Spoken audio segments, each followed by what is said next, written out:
교회의 헌법에 의하면은 우리가 장로라는 제도가 있고, 근데 그 이전에 이미 성경은 우리에게 장로라는 것을 알려주고 있고, 성경에서 언급될 때의 초기 기독교 공동체, 즉 예수님께서 승천하시고 난 다음에 사도들에 의해서 교회가 세워질 적에 교회의 지도자들을 장로와 감독으로 이래가지고 겸하여 가지고 사용을 했습니다. 사용하다가 좀 시간이 지난 뒤에 한 1세기 끝에쯤 와가지고 장로와 감독의 이 교차 사용하던 것들이 감독이 이제 우위에 있게 됩니다. 감독이 우위에 있게 되고, 감독이 우위에 있게 되면 교회 공동체는 이제 장로라는 이 자체는 조금 약화가 되겠죠. 근데 어떤 힘의 약화보다는 교회를 감독하는 일들의 측면에서, 양떼들을 감독하는 영적인 측면에서 장로와 감독의 이 교차 사용되던 것이 감독이 이제 사용이 되고, 그리고 이제 교회가 이제 보편교회로 계속 성장해 갑니다. 쭉 성장해 가면서 주교제도가 등장을 하게 되고, 주교제도가 등장을 하면서 중세 1000년의 시간이 지나게 됩니다. 그리고 다시 이제 종교개혁이 일어나가지고 장로라는 직함이 등장을 하게 됩니다. 이런 과정을 제가 한 권의 책을 소개를 하려고 합니다. 이 책이요. 다짜고짜 질문으로 시작하는 성도생활 백과. 저도 오늘 우리 장로님들하고 이 책의 한 부분, 공교회가 무엇인지에 대해서 함께 또 나누고 그랬는데, 오늘도 지금 프린트도 또 해왔어요.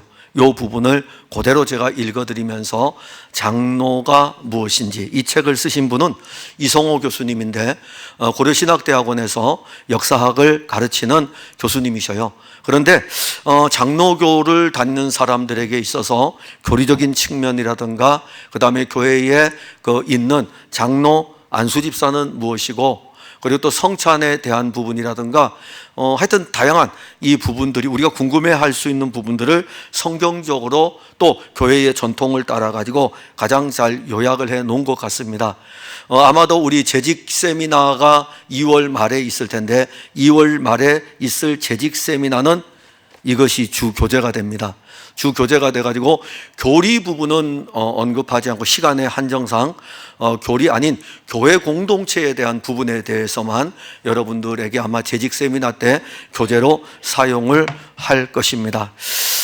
오늘 우리가 본문에 보게 되면은 장로라는 이 부분이 나옵니다. 장로라는 부분. 함께 이렇게 우리 장로님들하고 이렇게 이제 우리가 한 몸의 교회를 세워가고 있습니다. 굉장히 중요한 직입니다. 이 말씀을 풀기 전에 제가 토요일 날 가르치는 학교에서 사은회를 했는데, 모르고 카톡방에 분명히 사은회 한다는 건 알았는데, 도착을 하고 나서 학교에 딱 들어가니까 사은회인 거예요. 근데 이제 권면을 해야 된다는 이야기가 있어가지고 교수들마다 돌아가면서 권면을 하는데, 순서 중에 저도 있으니까는 뭘 해야 되는데 준비를 안 했잖아요. 그래서 제가 그 순서가 있어요. 여기 순서 있네요. 그래서 요 순서지를 딱 가지고서 졸업을 하는, 신대원 졸업한 학생들 이름 한 사람씩 부르고, 학부를 졸업한 학생들 이름을 한 사람씩 부르면서 딱 다 불렀어요. 다 부르고 난 다음에 이렇게 했어요. 예수 잘 믿으세요. 그렇게 하고, 두 번째는 예수 그리스도로 멋지게 삽시다. 그리고 마지막 세 번째, 여러분들이 졸업하고 떠나게 되면 저를 만날 수 없으니까 그리스도 예수의 나라에서 만납시다. 딱 세 마디만 했어요. 짧은 권면이었어요. 그러나 제 나름대로는 사실 앉아 있으면서 저들에게 무엇을 이렇게 공유할 수 있을까라고 했을 때에 세 가지는 제가 가지고 있는 신앙의 철칙입니다. 예수 잘 믿는 거하고, 그리고 예수 그리스도로 사는 것이고, 그리고 그리스도의 나라에 함께 서는 것입니다. 아마 이것은 여러분들에게도 해당이 되고, 우리도 같이 기왕 신앙생활하는 거, 종교생활 하지 말고 예수 잘 믿읍시다. 예수 잘 믿자고요. 예수 잘 믿고 예수 그리스도로 살고, 그리고 그리스도의 나라에서 우리가 함께 만나면 이보다 더한 기쁨이 어디 있겠습니까? 저는 다른 수식어는 모르겠습니다. 예수 믿고 목회를 하면서 양떼들이 몇 명이었는지 저는 관심이 왜 없겠습니까? 그러나 그게 주가 아니라는 것입니다. 그게 주가 아니고 예수 잘 믿고 예수 그리스도로 살다가 예수의 나라에 함께 서는 것, 그것이 저의 목회의 가장 중요한 모습이라고 할 수 있습니다. 오늘 여기 보면은 장로인 나는, 분명 이것은 요한이 쓰는 글입니다. 사도 요한이 쓰는 글인데, 장로인 나는, 지금 여기 또 하나 나옵니다. 택하심을 받은. 자, 택하심이라는 것은 누구로부터 택하심을 받았냐면은 사도들이 늘 가지고 있는 택하심에 대한 은혜가 있어요. 하나님 아버지와 우리 주 예수 그리스도로 말미암아 택하심을 입은 사람들. 그러니까는 누구 사도들이 선택한 것도 아니고, 그렇다고 해가지고 거룩한 공교회가 택한 것이 아니고, 반드시 이 부분을 공교회가 택하는 그 과정 속에서도 장로인 요한은 하나님 아버지와 그리스도 예수 안에서 택하심을 받았다는, 누가? 부녀와 그의 자녀들. 즉 아마도 교회 공동체 안에는 여러 부류들이 있습니다. 남성 그룹들도 있고 부녀의 그룹들도 있고, 부녀가 언급되면 자녀의 그룹들도 있고, 그래서 이 부녀와 그의 자녀들에게 편지를 합니다. 왜 요한 이서에서 여기에서 부녀와 자녀를 언급했을까요? 요한 이서를 쓰는 목적 가운데 하나가 교회 안에 침투한 이단 때문입니다. 이단 때문에 누가 넘어지기 쉽냐 하면은 부녀들, 넘어지기 쉬운 부녀들, 그리고 자녀들. 이걸 영적으로 우리가 보게 되면은, 영적으로 어린 사람들은 이 이단의 사상에 휩쓸리기가 쉽고 세속화의 물결에 넘어가기 쉽습니다. 그래서 근데 그들도 택하심을 입은 거예요. 택하심을. 연약하여 넘어질 수는 있지만 택함을 받은 사람들입니다. 이 선택의 교리, 사실 교리라는 측면을 언급할 수밖에 없는데, 이 교리가 실제 신앙이 돼야 돼요.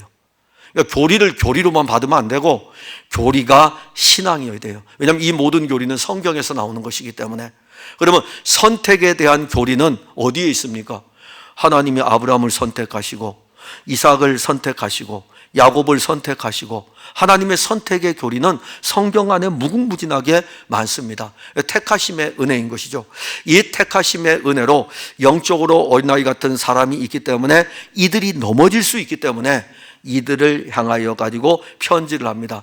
그래서 우리가 신앙생활을 할 때에 교회를 오래 다녔다고 해서 영적으로 부유한 자는 아닙니다. 늘 우리 그리스도인들이 알아야 될 것은 그리스도를 풍성히 알고 누리는 사람이 부유한 사람이지, 교회의 연수가 그 사람의 신앙, 그리스도에 대한 풍성은 절대로 아닙니다.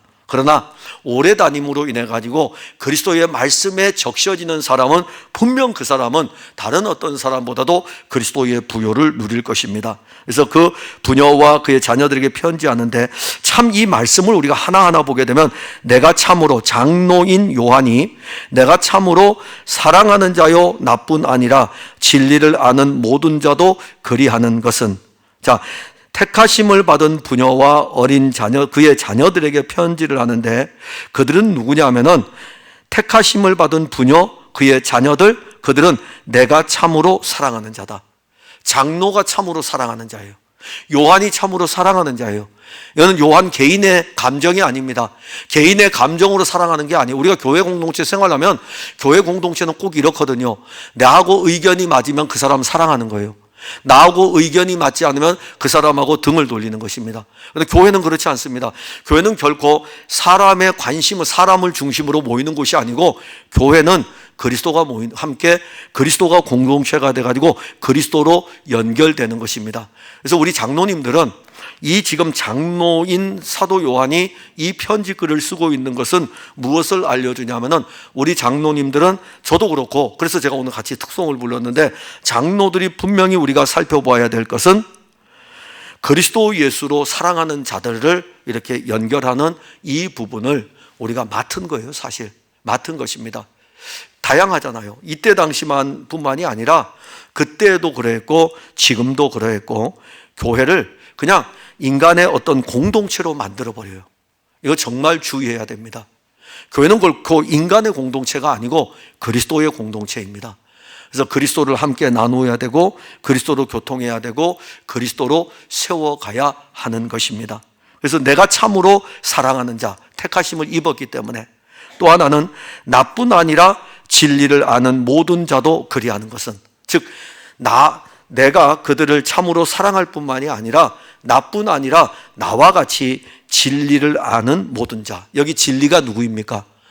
예수 그리스도가 진리잖아요. 그러니까 나와 같이 그리스도 예수를 아는 모든 사람들은 이 지금 택하심을 입은 부녀와 그의 자녀들을 사랑한다 이겁니다. 나도 그렇고 장로인 나도 그렇고 그리고 나와 같은 이 진리를 똑같이 가지고 있는 사람들은 그 자녀들을 이렇게 참으로 사랑한다. 그리고 이제 2절에 보면 우리 안에 거하여 영원히 우리와 함께할 진리로 말미암음이로다. 자, 그러면 그렇게 할 수 있는 것, 즉 다시 말하면 내가 참으로 사랑할 수 있는 것, 거기에 이제 근거가 어디에 있냐면은 우리 안에 거하여 무엇이요? 우리 안에 거하여 영원히 우리와 함께할 진리니까는 우리 안에 거하는 진리로 말미암아. 우리 안에 거하는 진리가 누구냐면 예수님이 진리이신데 내가 곧 길이요 진리요 생명이니, 예수님이 진리이신데 예수님께서 이렇게 말씀하셨습니다. 내 안에 거하라. 내 안에 거하라. 그리하면 나도 너희 안에 거하리라. 상호 이중의 거함입니다.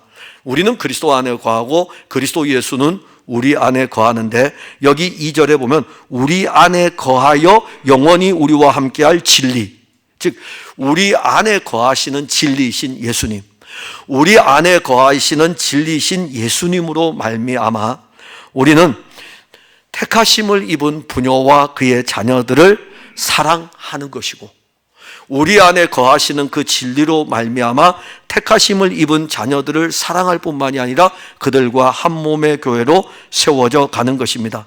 그런데 2절을 다시 왜 이렇게 어렵게 썼을까요? 우리 안에 거하는 진리로 말미암아 이렇게 하면 되는데 2절을 여러분 자세히 보게 되면 우리 안에 거하여 영원히 우리와 함께할 진리. 왜 이렇게 썼을까요? 사도 요한이 지금 가지고 있는 굉장한 것이 무엇이냐 하면은 사도 요한은요, 요한복음도 그렇고 요한 1서도 그렇고 요한 2서도 그렇고 영원에 대한 것입니다. 하나님의 아들. 그래서 사도 요한이 예수님을 기록할 때에 이 예수님을 어떤 관점에서 기록하냐면 마태는 아브라함과 다윗의 자손 예수 그리스도의 세계, 누가는 거꾸로 이렇게 쭉 올라가서 아담에게까지 이어져 가죠. 마가는요, 육신을 입으신 하나님의 아들의 사역부터 시작합니다. 근데 요한은 달라요. 요한은 어떤 관점에서 봅니까? 위에서부터 하나님의 아들이 육신을 입고 이 땅에 왔다. 근데 그 하나님의 아들은 누구냐면은 영원이신 분이셔요. 태초에 말씀이 계시니라. 이 말씀이 하나님과 함께 계셨고, 그래서 이 영원한 하나님의 아들에 대해서 복음서에서도 증거했고 요한일서 편지를 쓸 때는 이 영원한 생명에 대해서 증거를 했고, 오늘 요한 2서에서는 영원히 우리와 함께, 영원히, 그리스도 예수는 우리 안에 거하실 뿐만이 아니라 우리 안에 잠시 거하시는 분이 아니고 영원히 거하시는 분이셔요. 영원히 계시는 분이셔요. 그러니까 오늘 여러분들이 영접하는 자 곧 그 이름을 믿는 자들에게는, 영접을 했다면은 영접한 그 예수는 여러분들을 떠나지 아니하시고 영원히 함께 하십니다. 그래서 우리 안에 거하여 영원히 우리와 함께 할 진리. 엄청난 말씀 아닙니까? 거기에는 지금 이 편지를 받는 부녀와 그의 자녀들이 있지 않습니까? 부녀와 그의 자녀들의 영적인 상태는 어떨까요? 주변에 이단의 사설들이 침투하여 들어올 때에 막 흔들립니다.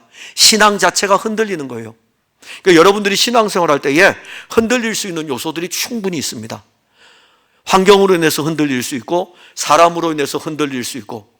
근데 정말 여러분들을 붙들어 주시는 분이 누구신지 아십니까? 연약하여 여러분들을 흔들릴 수 있어도 여러분들 안에는 영원히 함께 하시는 진리가 있어요. 영원히 함께 하시는 참이신 그리스도가 여러분들 안에 있고, 장로 안에 있으니까는 이 장로가 택하심을 입은 부녀와 그의 자녀들에게 그 사랑하는 기쁨으로 이 편지를 쓰고 있는 것입니다.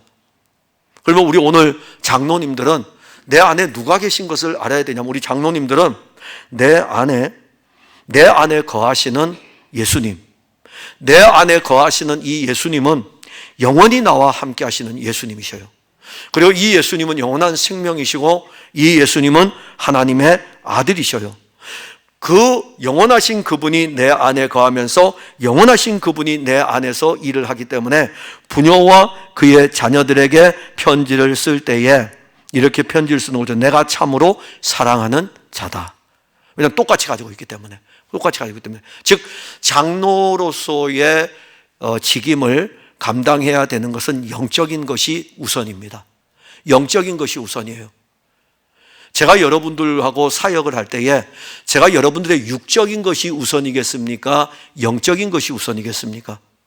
제가 만일 여러분들에게 육적인 것이 우선이라 그러면은 육적인 관계를 도모하는 것이 우선이겠죠? 아닙니다. 제가 여기에 이 교회의 목회자로 서 있는 이상은 저는 여러분들의 영적인 것이 우선이어야 되고, 그리고 영적인 것에 대해서는 손해를 봐서는 안 되겠죠. 이게 영상이 나가서 참 그런데 에베네셀 공동체를 제가 다니는 그 학교에서 재단에서 지원을 이렇게 받은 게 있어요. 우리 에베네셀이 아니고 그 재단에서 식품 지원을 받았습니다. 한 1억 원어치 그 재단이 이제 받았어요. 그런데 이제 거기에 이제 같이 활동하는 사람들에게 이제 나누어 주는 거예요. 그래서 이제 우리 목회자들에게 한 박스씩 해서 7개의 종류니까는 다 선물로 주는 거예요. 그런데 이제 그걸 담당하시는 분이 이제 양로원이나 요양원, 지역아동센터 이런 데는 더 많이 준다고 하길래 저하고 이제 굉장히 친한 분입니다. 그래서 제가 전화를 하면서 우리한테 배정을 조금 하면은 이로부터 손절할 것이라고 그렇게 이야기했어요. 그랬더니 마음대로 하라고. 그런데 이제 딱 이렇게 배정을 해가지고 줬어요. 그래 굉장히 많은 물량이 사실은 배정이 됐어요. 우리 어르신들을 위해서. 근데 그날 이제 그 식품들이 쫙 펼쳐져 있었잖아요. 학교 그 주차장에 쫙 펼쳐져 있었습니다. 근데 이제 이게 질서를 따라 진행되지 아니하다 보니까는 가져가라고 하니까 이제 가져가다 보니까는 이렇게 이제 저는 뭐 제 몫을 챙기고 나면은 그분이 양로원에 가져갈 것은 이제 나중에 실으면 된다고 하길래 예 알겠습니다 하고서 싣고 이렇게 구경하고 있었어요. 구경하고 있는데 와 역시 우리 교회 어르신들만 그런 줄 알았더니 역시 목회자들도 똑같더라고요. 하나를 더 가져가려고. 왜 그럴까요? 교인들에게 주고 싶어서. 교인들에게 주고 싶어가지고. 충분히 이해가 되죠. 그래서 이제 그 모습을 이렇게 쭉 보고 있으면서 오늘 이 말씀이 이제 사실은 준비가 돼야 되기 때문에 나는 어떤 면에서 저도 가지고 있죠. 영적인 곳에 대해서는 좀 악착같이 좀 은혜를 입기 위해서 영적인 것을 추구하며 다름질해야 되는데 속에서 그 장면을 보면서 내 안에서 나 우리 양로원 시설에 가져가야 되는데 저 사람들 다 가져가면 안 되는데 라고 하는 막 이런 것들이란 걸 볼 때 역시 저도 육적인 것을 가져가서 채우려고 하는 것들이 훨씬 강하다는 것을 알게 됐어요. 예를 들어서 떡이 있으면 하나를 더 싸가고 싶고 하고 과일이 있으면 좋은 것을 내가 챙겨가지고 가져가고 싶어 하고 그게 더 강하더라고요. 목사임에도 불구하고 생명이신 그리스도 예수를 알기 위해서 그것을 더 얻기를 위해 가지고 이 영적인 일에 대해서 열심을 내는 부분이 약한 이 모습을 보게 되는 거예요. 하물며 장로인 사도가 지금 이 편지를 쓸 때에 부녀와 그의 자녀들은 어떠하겠습니까? 여러분들은 육적인 것에 조금도 손해를 못 보죠. 조금도. 그래서 다른 것은 다 어떤 회의를 진행할 때에 다른 것은 좋은 게 좋은 거야 지나가 하는데 딱 회계복을 하는 순간부터는 이론짜리부터 이제 물론 정확하게 하는 건 좋지만은 그런 우리의 모습 아닙니까? 더군다나 내가 취하려고 해야 될 부분에 대해서는 손해보지 않으려고 하는 우리의 모습들. 이게 바로 공동체입니다. 그런데 이런 공동체를 생명의 공동체로 바꾸는 역할을 누가 해야 되냐면 장로들이 해야 되는 것입니다. 목사인 저와 우리 장로님들이 그 역할을 해야 돼요.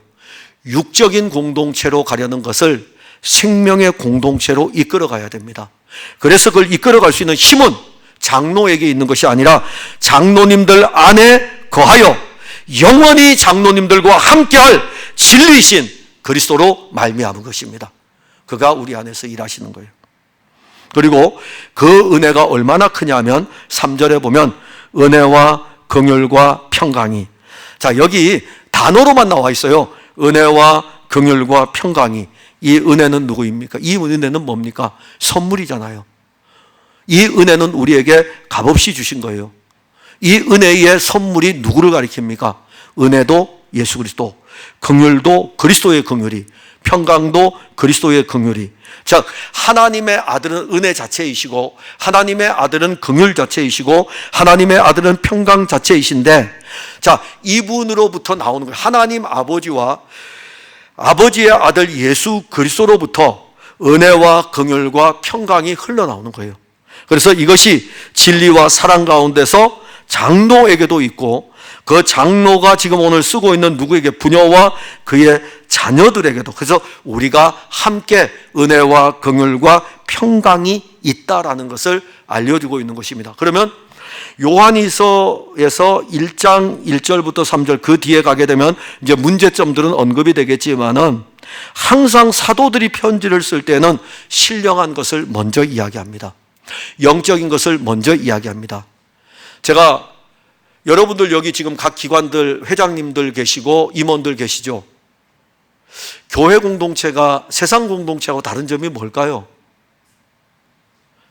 자, 모든 기관들이 회의를 하고 진행을 하잖아요. 그죠? 근데 왜 교회 공동체는 회의를 할 때마다 왜 예배를 드릴까요? 저희들 노회에 참석하면 예배를 드려요. 총회에 참석해도 예배를 드립니다. 그리고 성찬도 해요. 왜 그걸 먼저 할까요? 그게 믿는 사람들의 공동체입니다. 우리의 모임은 우리 개인의 어떤 유익을 위한 모임이 아니에요. 1여전도회, 2여전도회, 3여전도회, 4여전도회, 5여전도회, 1남전도회, 2남전도회, 3남전도회, 4남전도회, 청년회, 이런 기관들의 모임은 어떤 개인 교제를 위한 모임이 아니라는 것입니다. 이 모임은 한 몸의 교회로 세워가는 모임이기 때문에, 그래서 교회가 한 달에 한 번씩 기관별로 원례를 할 때에는 예배가 항상 우선인 거예요. 예배 그냥 생략합시다. 예배를 생략하면 그 공동체는 일반 공동체죠. 예배를 왜 생략합니까? 예배가 회를 이끌어가야 되고, 예배가 교인들을 이끌어가야 되는데, 제가 이 말씀을 드리는 것은, 물론 우리 이제 이 남전도 회장 되시는 이철주 장로님이 그 부분에 대해서 잠시 또 나중에 언급을 하고 회장님들에게 말씀을 하시겠지만은, 우리 모든 풍성한 교회 성도들은 그동안 느슨하게 돼 있었던 이 모든 것들을 과감히 끊고, 예배가 모든 부분에 예배가 우선인 이런 공동체가 시작이 돼야 되는 것입니다. 그리고 이 편지들, 요한일서뿐만 아니라 모든 편지의 서신들은요, 신령한 일을 먼저 언급해요. 신령한 일을 언급하고 난 다음에 그 교회들마다 일어나는 문제점들을 지적을 하고, 다시 그 문제점을 해결하기 위한 방편을 제시하고 난 다음에 신령한 문제로 그들을 이끌어가는 것입니다. 이게 바로 교회예요. 그래서 우리 장로님들이 해야 될 역할이 굉장히 중요한데, 마지막으로 제가 이 말씀을 보면서 세미나 때 이 부분을 하게 될 것입니다. 재직들까지, 서리집사까지 모두가 다 참석하는 부분인데 아주 잘 썼어요. 제가 근데 잘 들어보시길 바랍니다. 도대체 장로란 무엇인가? 이게 제목이에요. 소제목. 장로란 무엇인가? 근데 도대체라고 이렇게 불렀기 때문에 좀 그런데, 장로란 무엇인가? 자, 제가 읽어드리겠습니다. 제가 공감하기 때문에 읽어드리는 거예요. 종교개혁을 통해 직분에 큰 변화가 일어났습니다. 가장 큰 변화 중에 하나가 장로제도가 새롭게 도입된 것입니다. 그 이전의 중세시대에 1000년이 넘는 동안 교회에는 오늘날의 장로제도가 존재하지 않았습니다. 그래서 중세 1000년은 카톨릭의 세계였기 때문에 주교제도였습니다. 주교제도였기 때문에 사제들이 있었습니다. 그래서 장로제도가 존재하지 않았는데, 종교개혁이 일어나면서 장로제도가 존재하기 시작하는데, 종교개혁을 일으켰던 루터 교회 안에서도 장로제도는 활성화되질 않았어요. 그런데 이 장로제도는 칼빈의 영향을 받은 개혁교회와 그 다음에 스코틀랜드, 즉 칼빈으로부터 영향을 받은 존 낙스가 스코틀랜드에서부터 장로제도를 시작을 합니다. 그 이후에 유럽의 개혁교회와 영국과 미국의 장로교회 안에서 장로제도가 제한적으로 뿌리를 내렸습니다. 근데 참 놀라운 것은 제한적으로 뿌리를 내렸는데 오늘날 보게 되면 성결교도 장로가 있고요, 오순절도 장로가 있고, 침례교도 장로가 있고, 아니 침례교는 회중 중심이거든요. 근데 장로가 있어요. 그리고 감리교도 장로가 있어요. 그 목회자들한테 물어봤어요. 감리교 당신은 감독제도 아니냐 했더니 아니래, 장로가 있으니까 훨씬 장로제도가 좋대요. 그래서 자기네들도 도입한 거예요.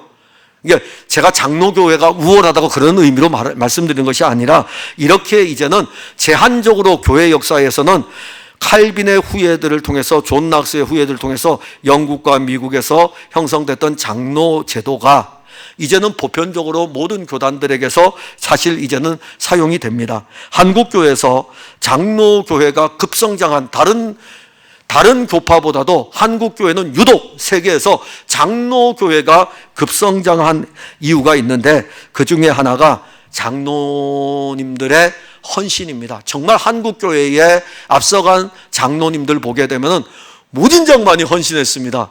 기도에 헌신하고 물질로 헌신하고요. 그래서 교회 역사를 이렇게 쭉 살펴보게 되면, 초기 한국교회 역사를 보게 되면 장로님들의 희생은 이루 말할 수가 없습니다. 우리 그거는 간과해서는 안 됩니다. 그래서 한국의 이 장로교회는, 장로제도는 잘 정착이 됐습니다. 그런데 이제 문제는 오늘날이에요. 오늘날에 들어서서 장로직에 대해서 이제는 문제 제기들이 조금씩 일어나고 있습니다. 문제의 근원은 장로직 자체에 있다기보다는 장로를 제대로 선출하지 못하는 데 있습니다.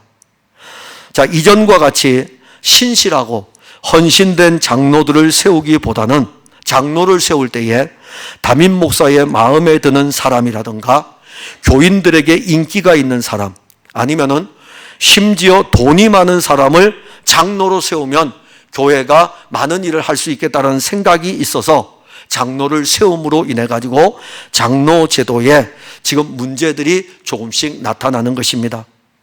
자, 그럼 이제 이거는 문제점이고요. 도대체 장로는 교회에서 구체적으로 무슨 일을 하나요?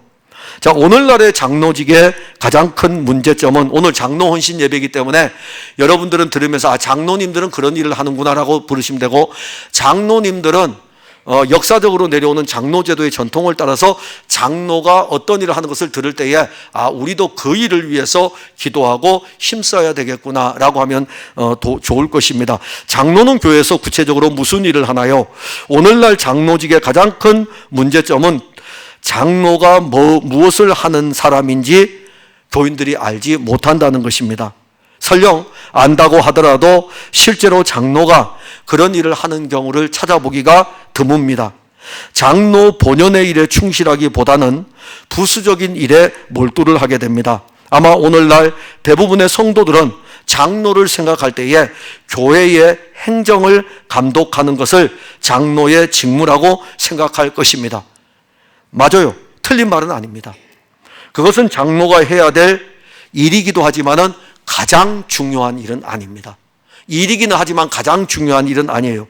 성경에서 장로라는 말 자체는 오늘도 장로가 언급되지만은 사실 영적으로 아버지인 사람이에요.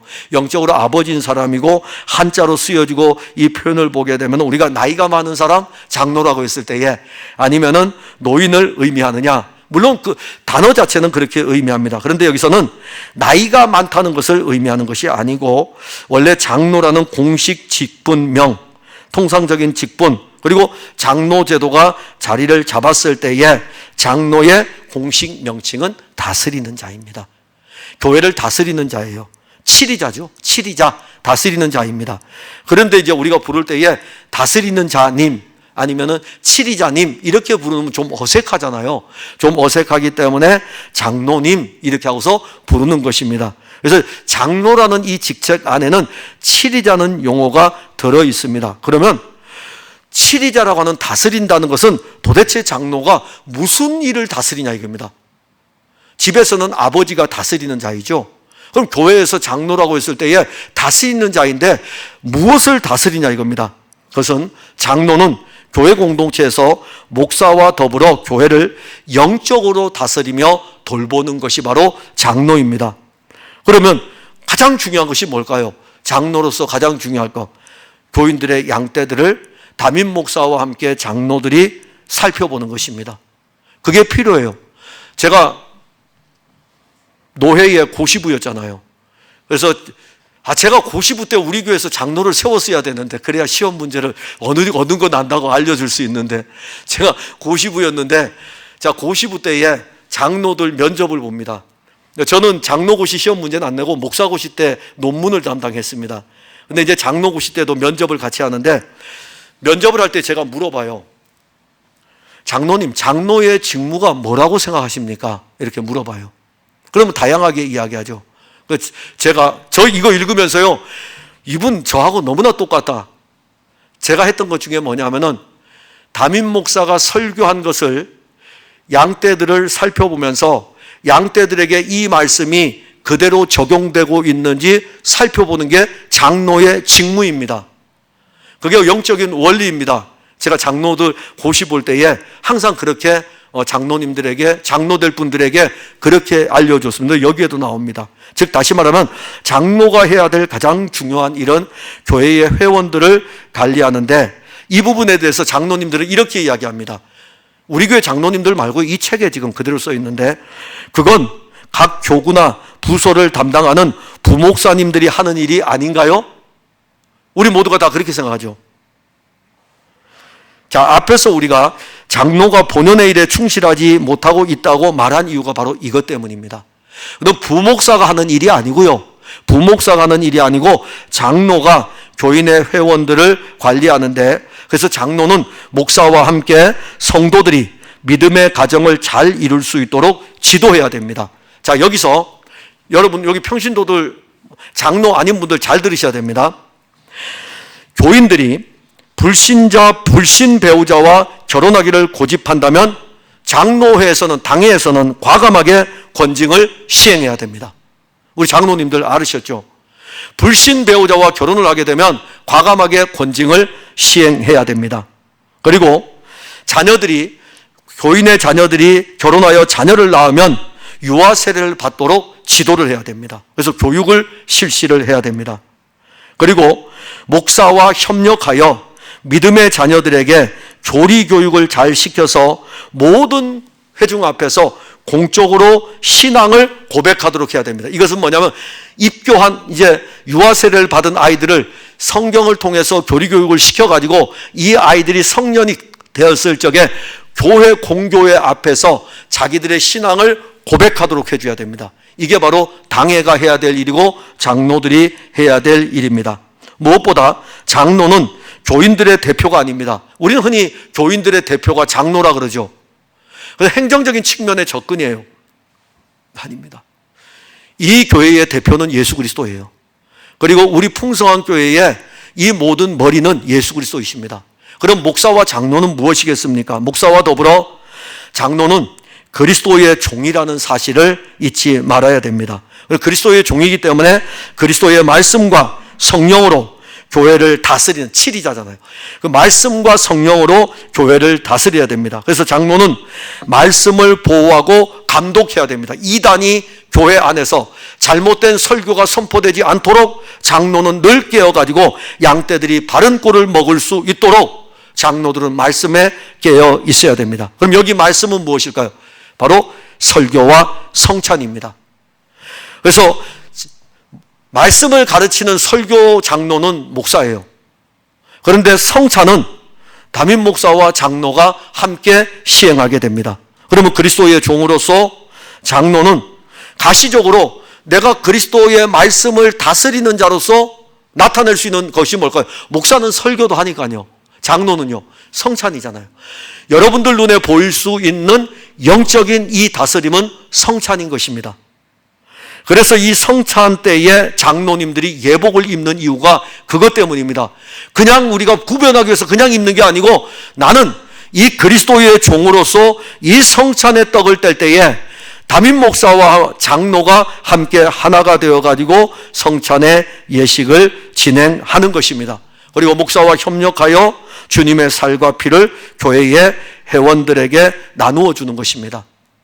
우리 교회도 제가 한번 성찬을 사실 한 달에 한 번 하고 싶어요. 근데 잘 안 되더라고요. 그래서 금년에는 통합 예배를 드릴 때는 금년에 이제 4번 시행될 것입니다. 이게 목사가 가지고 있는 영적 다스림이에요. 장로님들은 성찬을 하는 이 자체가 장로의 영적 다스림의 권한인 것을 장로님들은 아셔야 돼요. 그래서 오히려 장로님들은 성찬을 기다려야 돼요.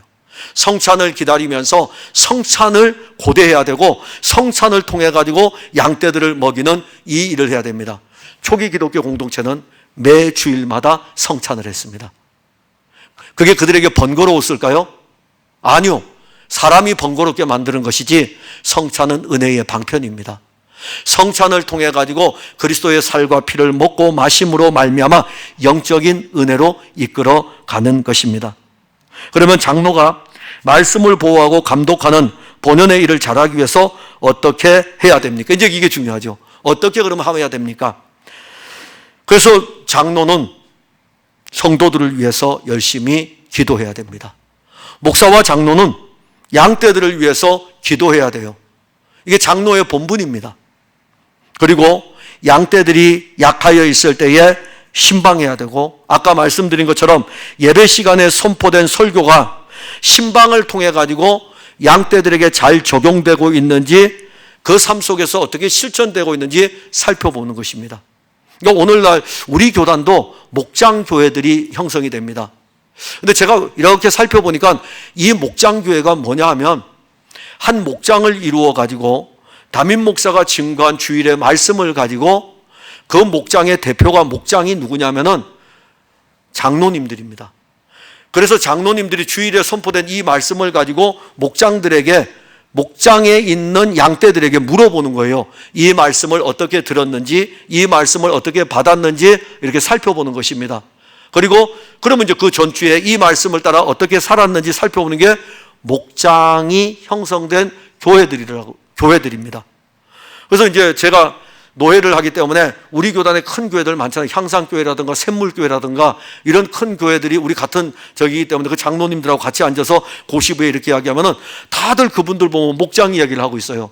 그래서 제가 궁금해서 물어봐요. 목장이 도대체 뭐예요? 라고. 그러면 장로님들이 그 말씀을 가지고 자기 목장 안에 있는 양떼들을 이렇게 살핀대요. 근데 그들의 영적인 지식이 얼마나 뛰어난지 압니까? 목회자들이요, 성경을 제대로 안 가지고서 자기들이 잘못 말을 하게 되면은 장로님들이요, 그 목장의 역할을 했던 그 장로님들이요, 정말 우습게, 목회자들을 우습게 볼 정도로 성경 말씀에 그렇게 뛰어납니다.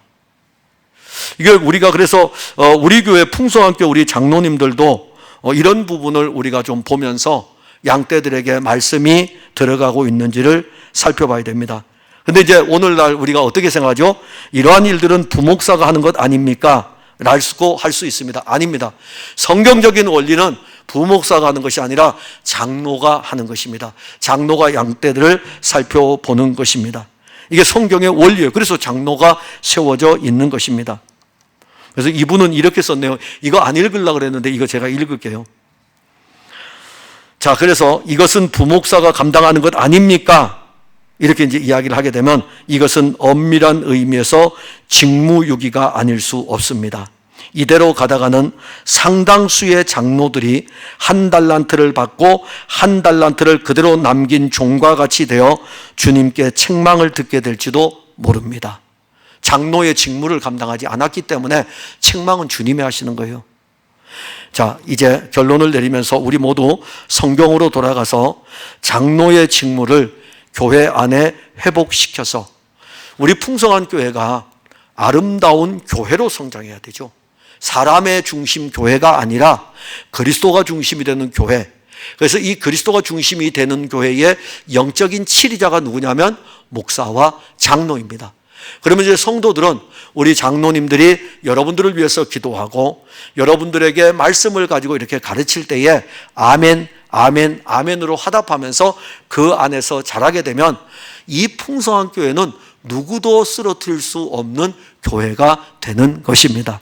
자, 그래서 저는 우리 풍성한 교회 장로님들이 이렇게 이제 2024년 우리가 오늘부터 시작했어요. 장로님들하고 오늘 요한복음 1장 같이 읽고 주보 가지고 가서 주보에 나오는 설교의 제목을 가지고 또 이렇게 같이 양떼들에게 이 일들이 이루어지기를 기도하였고, 그리고 장로님들하고 이 책을 가지고 계속 할 거예요. 다른 거 안 하고 그냥 이 책을 가지고 한 번 지나고 두 번 지나고 세 번 지날 동안에, 왜냐하면 우리에게 영적으로 숙지가 될 때까지, 즉 다시 말하면 사도신경을 외울 때에, 사도신경 이제 여러분들 안 외우셔도 되잖아요. 그렇게 될 때까지 장로는 이렇구나, 안수집사는 이렇구나, 권사는 이렇구나, 교회는 이런 것이구나, 성찬은 이런 것이구나, 세례는 이런 것이구나 라는 것이 여러분들 숙지될 때까지 우리 장로님들하고 같이 공부도 하고 같이 기도도 하고, 오늘부터 시작했어요. 다음 주에도 우리 장로님들하고 또 합니다. 근데 너무 좋은 것 같아요. 너무 좋은 것 같고, 그래서 우리 장로님들이 이 교회에 굉장한 중요한 역할을 합니다. 치리자입니다. 치리자이기 때문에 육신의 치리자가 아니라 영적으로 다스리는 자로서 우리 장로님들의 권위를 누가 주셨냐면 하나님이 주셨습니다. 하나님이 주셨으니까 그 권위를 그리스도 예수의 이름으로 잘 사용하여서 성도 세우는 일에 쓰여지기를 바랍니다. 기도하겠습니다. 하나님 감사합니다. 오늘 우리 장로님들을 세워주셔서 감사하고, 또 장로로서의 직무의 일들을 감당케 하심을 감사합니다. 하나님, 우리 풍성한교회 장로님들을 붙드시되 우리 장로님들이 주의 영의 인도함을 따라 양떼들을 그리스도 예수의 말씀으로, 성찬으로 잘 이끌고 인도하여 저들의 영적인 상태를 항상 살펴볼 수 있도록 도와주시고, 그 양떼들을 위해서 기도할 수 있는 우리 장로님들이 되게 하여 주옵소서. 그래서 우리 장로님들은 어디에 내놔도 신령한 일에 대해서는 누구도 따라올 수 없는 그런 장로님들로 쓰여질 수 있도록 도와주옵소서. 예수님 이름으로 기도하옵나이다. 아멘.